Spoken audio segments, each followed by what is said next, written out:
85 minute পর্যন্ত east Bengal জিতে গিয়েছিল, কিন্তু মাত্র 4 মিনিটের মধ্যে সব বদলে দিল মোহনবাগান।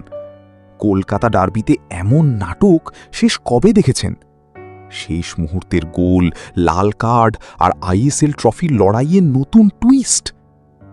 সল্টলেক স্টেডিয়ামে নামার আগেই উত্তেজনা ছিল তুঙ্গে, কারণ এটা শুধু একটা ডার্বি ছিল না, এটা ছিল আইএসএল টাইটেল রেসের সবচেয়ে গুরুত্বপূর্ণ ম্যাচ।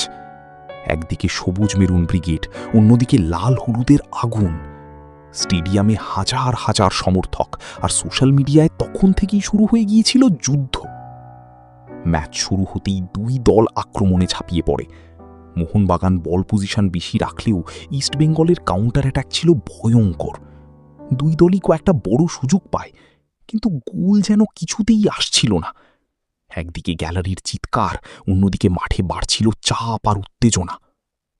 তারপর এলো ম্যাচের সবচেয়ে বড় মুহূর্ত।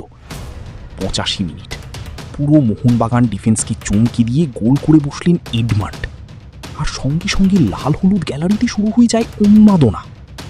তখন মনে হচ্ছিল ইস্টবেঙ্গল বিজি ডার্বি জিতে নিয়েছে। কলকাতা ডার্বি কখনো এত সহজে শেষ হয় না। 89 মিনিটে কর্নার থেকে ভেসে আসে বল, আর জেসন কামিংসের দুর্দান্ত হেডার, গোল! মাত্র 4 মিনিটে বদলে গেল পুরো ম্যাচ। সবুজ মেরুন গ্যালারি তখন আগুন।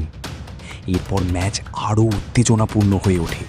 অতিরিক্ত সময়ে দুই দলই জয়ের সুযোগ পায়, কিন্তু গোলকিপারদের দুর্দান্ত সেভ ম্যাচকে একে আটকে দেয়।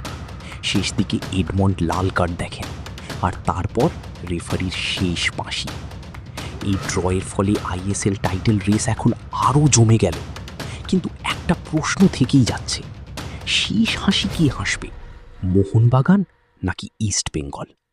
কমেন্টে